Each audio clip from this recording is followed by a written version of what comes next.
झारखंड में केंद्रीय जांच एजेंसी ईडी यानी प्रवर्तन निदेशालय की कार्रवाई लगभग एक साल से चल रही है।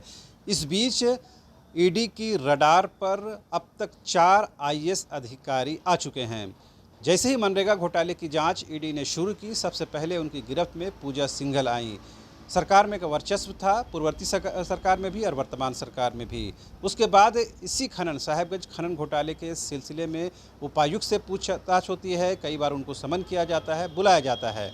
इस बीच में बीजेपी विधायक दल के नेता बाबूलाल मरांडी एक क्लिप जारी करते हैं, जिसमें ये बताते हैं कि मुख्यमंत्री हेमंत सोरेन के तत्कालीन प्रधान सचिव राजीव अरुण एक्का एक दलाल, सो करोड़ दलाल के यहाँ जाकर के सरकारी फाइलों का निपटान कर रहे हैं। अब आर्मी की ज़मीन को लेकर के, उस विवाद को लेकर के रांची के पूर्व उपायुक्त छवि रंजन के ठिकानों पर छापेमारी चल रही है। तो आखिर क्या वजह है कि एक के बाद एक भारतीय प्रशासनिक सेवा के अधिकारी ईडी की रडार पर आ रहे हैं? इस वक्त हमारे साथ मौजूद हैं हमारे सहयोगी मदन, जो पूरे मामले की आपको तफसील से जानकारी देंगे। 4 आईएएस अधिकारियों का रडार पर आना, और अभी कई ऐसे लोग हैं जिनके बारे में कहा जा रहा है कि उनसे भी पूछताछ होगी। क्या ये बताता है झारखंड में ब्यूरोक्रेसी किस दिशा में जा रही है? बिल्कुल, देखिए 4 तो आईएएस अधिकारियों के नाम आपने गिनाए। कई ऐसे डीएमओ हैं जिनसे पूछताछ हुई है, कई ऐसे और अधिकारी हैं जिनसे पूछताछ हुई है, और ये बीरेंद्र राम जो कि इंजीनियर थे, उनसे भी पूछताछ हुई। उनके घर से पैसे भी जब्त हुए और एक लंबी फहरिस्त मिली है जो किस तरह से उनका नेटवर्क चलता था। कई ऐसे लोग हैं जो अधिकारियों से जुड़कर काम करते थे, चाहे वो प्रेम प्रकाश का नाम हो। तो झारखंड में अब ये सवाल ज़रूर उठने लगा है कि आखिर अधिकारी इतने मामले में क्यों फंसते जा रहे हैं। आरोप जो लग रहा है उन पर, जो जांच के दायरे उन पर आए हैं, जो जांच के दायरे में वो आए हैं, जो मुखिया हैं, यानी कि एक तरह से कहें तो जो मुख्य सचिव हैं, वो काफ़ी ईमानदार व्यक्ति हैं, सुखदेव सिंह जिनके बारे में कहा जाता है।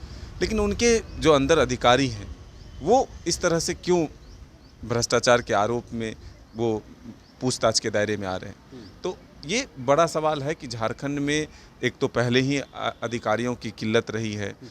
कई अधिकारी केंद्रीय प्रतिनियुक्ति पर जा रहे हैं। जो पूर्व मुख्यमंत्री हैं रघुवर दास, वो भी सवाल उठाते हैं कि राज्य में जो वर्तमान हालात हैं, ऐसे में अधिकारी अपने केंद्रीय प्रतिनियुक्ति पर जाने की इच्छा ज़्यादा रख रहे हैं। तो आखिर अगर इस तरह से ईडी के रडार पर अधिकारी बार बार हुई, उनकी क्या प्रतिक्रिया है इस सिलसिले में? बिल्कुल, देखिए, एक सीधे तौर पर विपक्ष की बात अगर की जाए तो वो आरोप सरकार पर लगाते हैं कि सरकार भ्रष्टाचारियों को पनाह देती है। ईडी की कार्रवाई पर सवाल खड़े करते हैं सत्ता पक्ष के लोग। कहते हैं कि सरकार को अस्थिर करने का आरोप, सरकार को चलने नहीं देने का आरोप, काम नहीं करने का आरोप ज़रूर लगाते हैं। लेकिन ये भी सवाल है कि विपक्ष के लोग पूछ रहे हैं कि ईडी ने अब तक जो कार्रवाई की है, क्या उस पर जो सवाल हैं, जो ऐतराज़ है, वो भी सामने लाएं कि आखिर कहीं से भी जबरन किसी को फंसा दिया गया है, ऐसा तो नहीं है।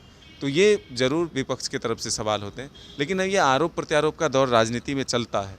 लेकिन जो वर्तमान हालात हैं, जो ईडी की कार्रवाई है, इससे हम कह सकते हैं कि जो एक अफसरशाही है, जो एक अधिकारियों का काम करने का जो एक तरीका है, उस पर भी अब सवाल उठने लगा है कि आखिर जिन अधिकारियों के भरोसे राज्य का जिम्मा होता है, जो अधिकारी राज्य को आगे बढ़ाने की सोचेंगे, उन पर अगर आरोप भ्रष्टाचार का लगे, उस आरोप में अगर उनको जेल जाना पड़े, तो फिर कामकाज पर असर पड़ता है। और झारखंड जैसे पिछड़े राज्यों के लिए इस तरह से छोटे से संख्या होते हैं जिसमें अधिकारियों के नाम होते हैं, तो उनमें से अगर 4 अधिकारियों पर इस तरह के आरोप लगते हैं, जांच के दायरे में वो आते हैं, तो कहीं ना कहीं काम प्रभावित होता है।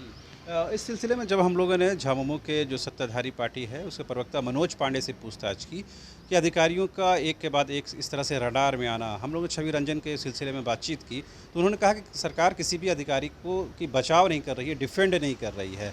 अधिकारी किसी के नहीं होते हैं, वो सरकार के होते हैं। आज हमारी सरकार है, हमारे साथ अधिकारी मशीनरी काम कर रही है, कल किसी और की सरकार होगी तो उनके साथ अधिकारी काम कर रहे हैं।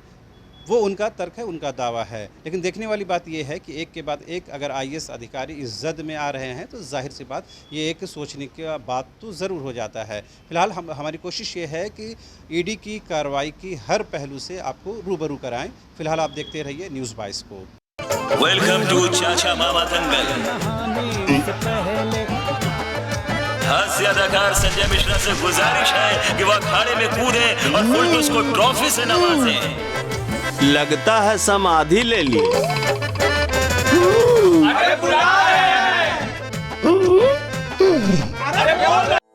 चार धामों में से एक रामेश्वर धाम सहित तिरुपति बालाजी, कन्याकुमारी, मदुरई मां मीनाक्षी देवी और श्री मल्लिकार्जुन ज्योतिर्लिंग का झारखंड में सबसे कम दर पर सब परिवार दर्शन लाभ का अनुपम अवसर। संपर्क करें मां कामाख्या धार्मिक रेल यात्रा, केसरी नर्सिंग होम, पहला तल्ला, पिस्का मोड़, रांची।